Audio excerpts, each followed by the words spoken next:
لیدونکو سلامونه. زیاتره خلک د پښو د پړسوب څخه ګیلمن وي، هغه داسې چې د ګوتې چاپ پکې پاتې کېږي. دغه پړسوب مختلفې وجې لري، لکه د زړه مشکلات، د زړه پمپ کله چې ضعیف کېږي نو په ترڅ کې وریدي برګشت زړه ته کمیږي او د پښو پړسوب رامنځته کېږي. د ترڅنګ ناروغ ستړی کېږي، د خوب په وخت کې هم د مریض ساه بندېږي. کله چې مریض په ملاستي حالت کې وي د مریض زړه ستړی کېږي او مریض کیني او د پښو پړسوب هم ورسره پیدا کېږي او دغه د زړه پمپ ضعف ډېرې وجې لري.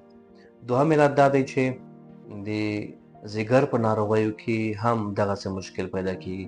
کله چې د مختلفو مشکلو له وجې لکه تور او سپین زړی یا نور عوامل ځیګر خرابېږي نو د باب ورید فشار پورته کېږي او د خېټې پړسوب ترڅنګ د پښو پړسوب اول پیدا کېږي او دغسې مشکل د ځیګر په آفتونو کې رامنځته کېږي.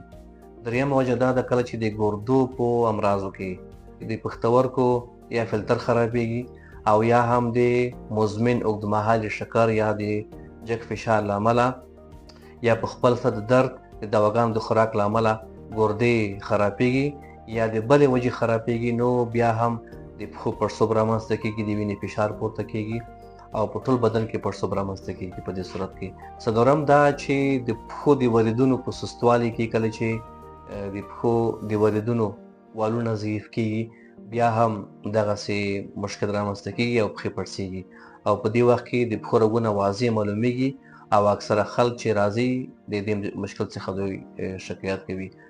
او بل په همدې مشکل کې د پښو د رګونو د وریدونو بندښت هم د باعث کېږي چې پښې وپړسېږي او پنډۍ وپړسېږي او په خپړو کې هم دغه پړسوب رامنځته کېږي او د ګوتې چاپ پکې پاتې کېږي. بل مشکل دا دی چې په ځینو میکروبونو کې هم چې د پښو د خپړو انساج وپړسېږي یا پکې مایع جمع شي بیا هم دغه مشکل رامنځته کېږي او صورت نیسي. ځینې خلک د جګ فشار، لوړ فشار د وینې دواګانې استعمالوي چې د هغې په ترڅ کې هم د پښو رګونه یو ډول حساسیت ښیي او دغه پړسوب پکې په موقت یا په لنډمهاله شکل رامنځته کېږي.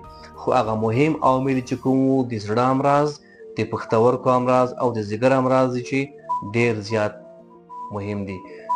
بل علت دا دی چې ځینې خلک د کولمو اوږدمهالي مشکلات لري چې هغې په ترڅ کې د کولمو د التهاب له امله پروټین ضایع کېږي او دې په ترڅ کې هم د وینې پروټین البومین کمیږي او د پښو پړسوب رامنځته کېږي. خو بیا هم تر ټولو عام اسباب چې دي د پښتورګو امراض، د زړه امراض او د ځیګر امراض دي. زیاته مننه.